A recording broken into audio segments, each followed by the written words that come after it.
আসসালামু আলাইকুম বন্ধুরা, কেমন আছেন সবাই? আশা করি ভালো। আজকে নতুন একটি ভিডিও নিয়ে এসেছি। আশা করি ভিডিওটি সম্পূর্ণ দেখলে আপনাদের অনেক উপকারে আসবে। তো আজকে কথা বলবো সফট স্টার্টার বা বিএফডি। বিএফডি কি, কোথায় ব্যবহার করা হয়, কেন ব্যবহার করা হয়, বিএফডির সুবিধা এবং অসুবিধাগুলো নিয়ে আমরা সর্বশেষ আলোচনা করব।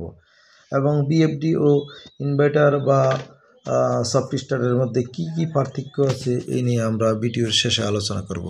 তো চলুন দেরি না করে সম্পূর্ণ ভিডিওটি দেখা যাক। তো বন্ধুরা, আমরা এখানে একটি চিত্রের মাধ্যমে দেখতে পাচ্ছি যে সফট স্টার্টার কীভাবে কন্ট্রোল করা হয়। সফটওয়্যার স্টার্টারের ভিতরের যে কন্ডিশন সেটা দেখতে পাচ্ছি। এখানে যে জিনিসটা আপনারা দেখতে পাচ্ছেন এই ছবির মাধ্যমে, কিভাবে একটি মোটরের সাথে এসসিআর কানেকশন করা থাকে, অর্থাৎ এই এসসিআরের মাধ্যমেই সফট স্টার্টারগুলো কন্ট্রোল করা হয়ে থাকে। বন্ধুরা, আপনাদেরকে আমি একটু সিলিকন কন্ট্রোলার রেকটিফায়ার কী এবং কিভাবে এটা কাজ করে সে সম্পর্কে বলছি। সিলিকন কন্ট্রোলার রেকটিফায়ারের 3টি পিন থাকে। এই রেকটিফায়ারের একটি হচ্ছে অ্যানোড, একটি ক্যাথোড এবং একটি গেট। এই গেটের মাধ্যমেই ভোল্টেজ প্রেরণের মাধ্যমে সিলিকন কন্ট্রোলার রেকটিফায়ার অ্যানোড ও ক্যাথোডের মধ্যে শর্ট করানো হয় এবং লাইন পাস করা হয়।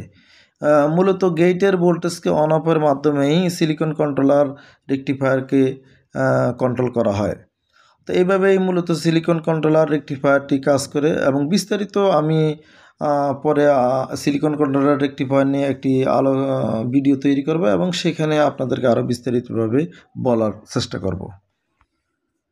তো বন্ধুরা, এখন কথা বলবো সফটওয়্যার স্টার্টার কীভাবে কাজ করে। সফটওয়্যার স্টার্টার মূলত আমরা এখানে একটি ডায়াগ্রাম দেখতে পাচ্ছি, যেখানে সিলিকন কন্ট্রোলার রেকটিফায়ার 3টি দেখা যাচ্ছে। এটি মূলত 3 ফেজের সাথে প্যারালাল কানেকশন থাকে, সিরিজ কানেকশন হয়ে থাকে 3 ফেজ ও মোটরের সাথে, এবং সাথে একটি ম্যাগনেটিক কন্ট্যাক্টরের দেখতে পাচ্ছেন।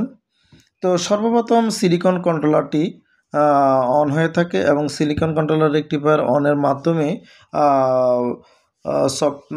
সফট স্টার্টার অন হয় এবং তার মাধ্যমে মোটরটি ধীরে ধীরে স্পিড বাড়তে থাকে। এক পর্যায়ে যখন 75 বা 80% স্পিড উঠে যায়, তখন আমাদের সফট স্টার্টার রেকটিফায়ারের টি অফ হয়ে যায় এবং ম্যাগনেটিক কন্ট্যাক্টরটি অন হয়ে যায়।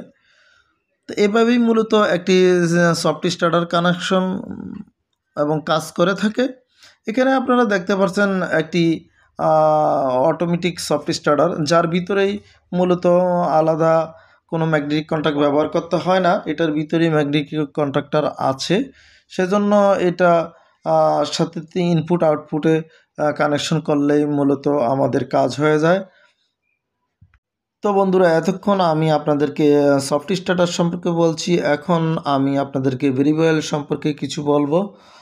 তো বন্ধুরা, যদি চ্যানেলটি সাবস্ক্রাইব করে না থাকেন তাহলে সাবস্ক্রাইব করে রাখবেন এই ধরনের ভিডিও পেতে। শেয়ার ও লাইক করে কমেন্ট করে আমাদের সাথে থাকবেন।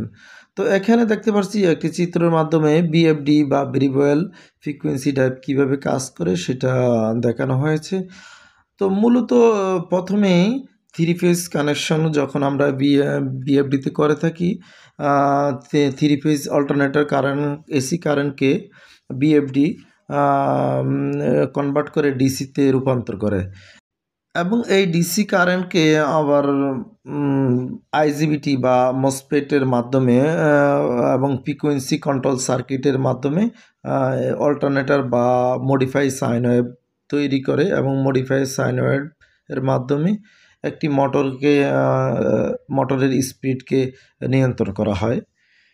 বন্ধুরা, ভেরিয়েবল ফ্রিকোয়েন্সি ডায়োড শুধু মোটরের স্পিডকেই নিয়ন্ত্রণ করে না, এটা দিয়ে আপনি টর্ক কন্ট্রোল করতে পারবেন এবং অ্যাক্সেলেশনটা বা ডিঅ্যাক্সেলেশন, অর্থাৎ মোটরকে আপনি খুব স্লো মোশনে স্টার্ট করতে পারবেন এবং খুব স্লোলি আবার স্টপ করতে পারবেন। এখানে আমরা ভেরিয়েবল ফ্রিকোয়েন্সি ডায়োডের রেকটিফায়ার থেকে কিভাবে এসি থেকে ডিসি করা হয় এটা দেখতে পারছি এবং কিভাবে মসফেট বা আইজিবিটির মাধ্যমে একটি মোটরকে কানেকশন করা হয় সেটার একটা চিত্র দেখতে পারছি এখানে আমরা। তো বন্ধুরা আমরা আরেকটি সার্কিটের মাধ্যমে আপনাদেরকে দেখাচ্ছি কিভাবে কাজ করে। এখানে আমরা দেখতে পাচ্ছি কিভাবে এসি থেকে ডিসিতে রূপান্তর করা হয় এবং কিভাবে আইজিবিটি সুইচিং কনভার্ট করে অন অফ করে মোটরটির ফ্রিকুয়েন্সিকে কন্ট্রোল করে। এখানে আমরা প্রত্যেকটি ফ্রিকুয়েন্সির এই যে 3 ফেজ ওয়েভ সিগন্যাল দেখতে পাচ্ছি এবং ডিসি ওয়েভ সিগন্যাল দেখতে পাচ্ছি এবং ডিসি ওয়েভ সিগন্যালের পরে কিভাবে মডিফাই সাইন ওয়েভ তৈরি হয় সেই সিগন্যালগুলি আমরা নিচে দেখতে পাচ্ছি। তো মূলত আমরা যারা ওয়েভ সিগন্যাল বুঝি তারা এই সিগন্যালগুলির সাথে পরিচিত আছেন বা আপনারা সামান্য কিছু হলেও বুঝতে পারছেন। তো বন্ধুরা এতক্ষণ আমরা সফট স্টার্টার এবং বিএফডি সম্পর্কে কিছু জানলাম। এখন আমরা দেখব বিএফডি এবং সফট স্টার্টারের মধ্যে কি কি পার্থক্য রয়েছে।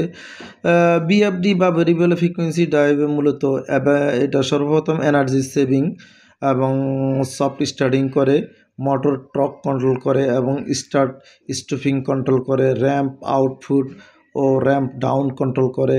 এছাড়াও আমরা বিএফডি দিয়ে বিভিন্ন মেশিনকে খুব স্মুথলি স্টার্টিং এবং অফ করতে পারি এবং টেনশন কন্ট্রোল করতে পারি। এটার মাধ্যমে motor protection, short circuit, overload, current protection, earth fault, বিভিন্ন ধরনের সমস্যা থেকে আমরা মোটরকে রক্ষা করতে পারি। তো বন্ধুরা এখন দেখবো আমরা কিভাবে একটি সফট স্টার্টার কি কাজ করে থাকে, কিভাবে কাজ করে থাকে। সফট স্টার্টার মূলত একটি এনার্জি সেভিং বিএফডির মতোই কাজ করে থাকে, সফট স্টার্টিং করে থাকে এবং অটোমেটিক টর্ক কন্ট্রোল ফর অ্যাক্সেলেরেশন হয়ে থাকে।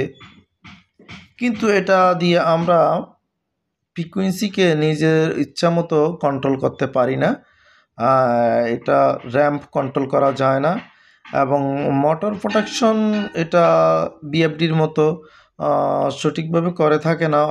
বিএফডি মূলত আমরা এটার থেকে সফটওয়্যার স্টার্টার থেকে বিএফডিতে আমরা অনেক বেশি সুবিধা পেয়ে থাকি এবং এটা দামেও অনেক বেশি এবং সফট স্টার্টার দামে অনেকটা কম, রক্ষণাবেক্ষণ খরচও কম এবং এর মাধ্যমে আমরা